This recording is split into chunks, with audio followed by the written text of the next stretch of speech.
Hello, everyone. I'm Emily Teacher, and today we're reading Chile's First Lady of Letters. By order of the government, the country went into 3 days of mourning. All schools and official buildings were closed. Flags were lowered to half mast.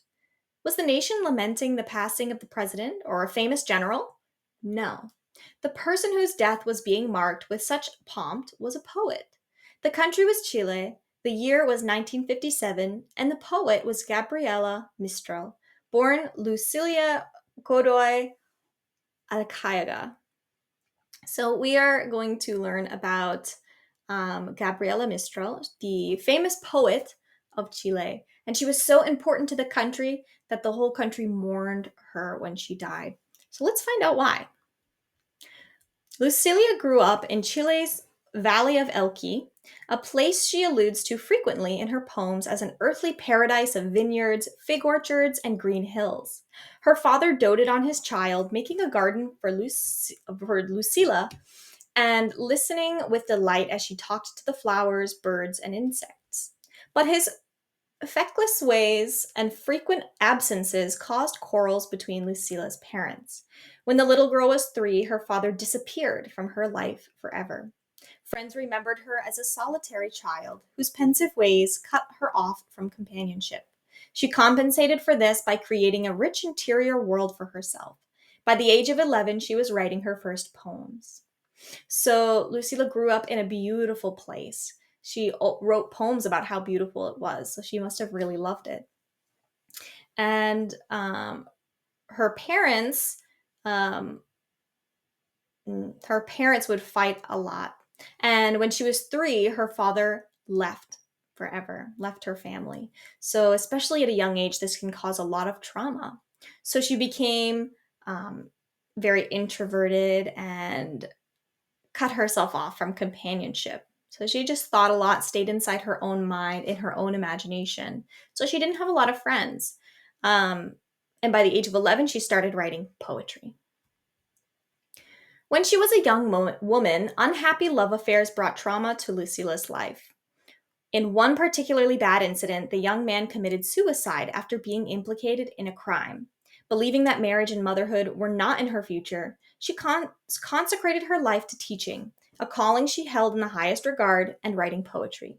Taking the pen name Gabriela Mistral, she poured her grief into her poetry. I spoke of his destiny, of mine, a mortar of blood and tears. After this, I know there can be nothing more. So as she got older, she had more trauma brought onto her life. Um, she had unhappy love affairs. So when she was in relationships, they ended very badly, um, including one really terrible incident where her person she was dating was implicated in a crime. And so he committed suicide and died. So she, instead of focusing on becoming married and a mother, she decided to focus her life only on teaching and on writing poetry. Hers was a fresh voice, sometimes direct, even harsh. Other times it was tender and wistful, offering quite a contrast to the often stilted language of some of her contemporaries. In 1922, Mistral received international recognition with the publication of Desolation. This was a volume of poetry pervaded by a sense of suffering and lost love, and with scorn for indifference to pain and excessive emphasis on materialism. Mistral used her newfound celebrity to disseminate her views on education, which began appearing in newspapers and journals throughout the Americas. She was invited to visit Mexico to advise leaders there on educational reform, and the Chilean government appointed her consul for life. The salary she received from her official position enabled her to pursue her literary and educational activities free from monetary worries. So everything she experienced in her life went into her art. So sometimes she would write about beautiful things from her internal world, right, that she had created when she was young.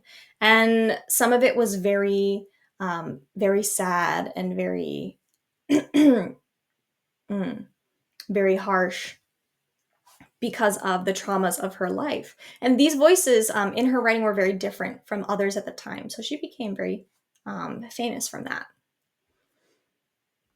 And because of that, she was able to talk about her views on education and became very popular with her thoughts on that as well. She was invited to visit Mexico to advise leaders on educational reform, how to improve education, and the Chilean government appointed her as consul for life. So, this job was able to give her enough funds so she wouldn't have to worry about money, and she could do whatever she wanted in her literary and educational career. Whatever her activity, concern for children, nature, and the downtrodden filled her mind. Her second book, Ternura, Tenderness, contains many children's songs and verses that reflect her study of folk verse, nursery rhymes, and lullabies. Next came Tala, Destruction, a reference to the wanton destruction of Chile's forests by greedy timber barons. She assigned the proceeds from Tala to the relief of children orphaned by the Spanish Civil War after her exhortations to the countries of South America to take in refugees from Spain went unheeded. In 1945, Gabriela Mistral was awarded the Nobel Prize for Literature. She was the first Latina writer to be so honored. In her acceptance speech, she expressed her thanks on behalf of the people of the Southern Hemisphere of the American continent.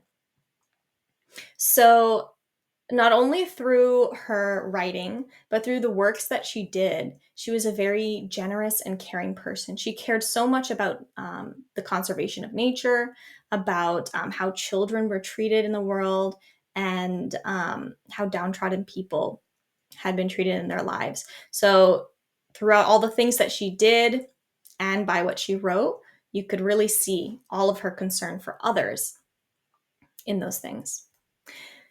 Now a world figure, Mistral traveled extensively in Europe and throughout the Americas. She taught, wrote, and spoke out in public on behalf of the world's children who were denied education and forced to work in appalling conditions for low wages. Unhappy about the subjugation of women in much of the world, she served on the United Nations Committee on the Statues of Women, on the status of women.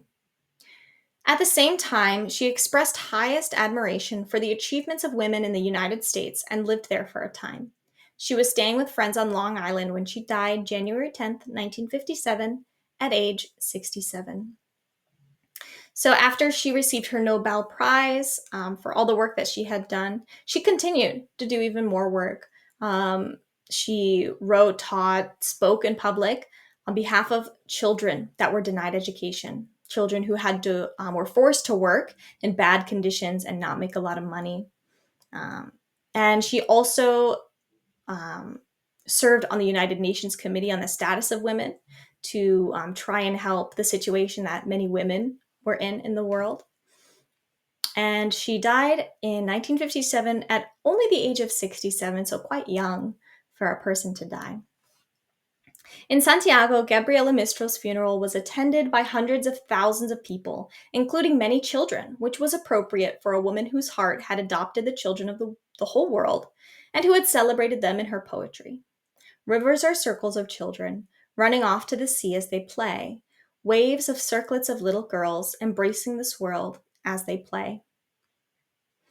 So, in her funeral, while so many attended, along those attendees were many children, which was fitting because of all the work she had done for children in her lifetime.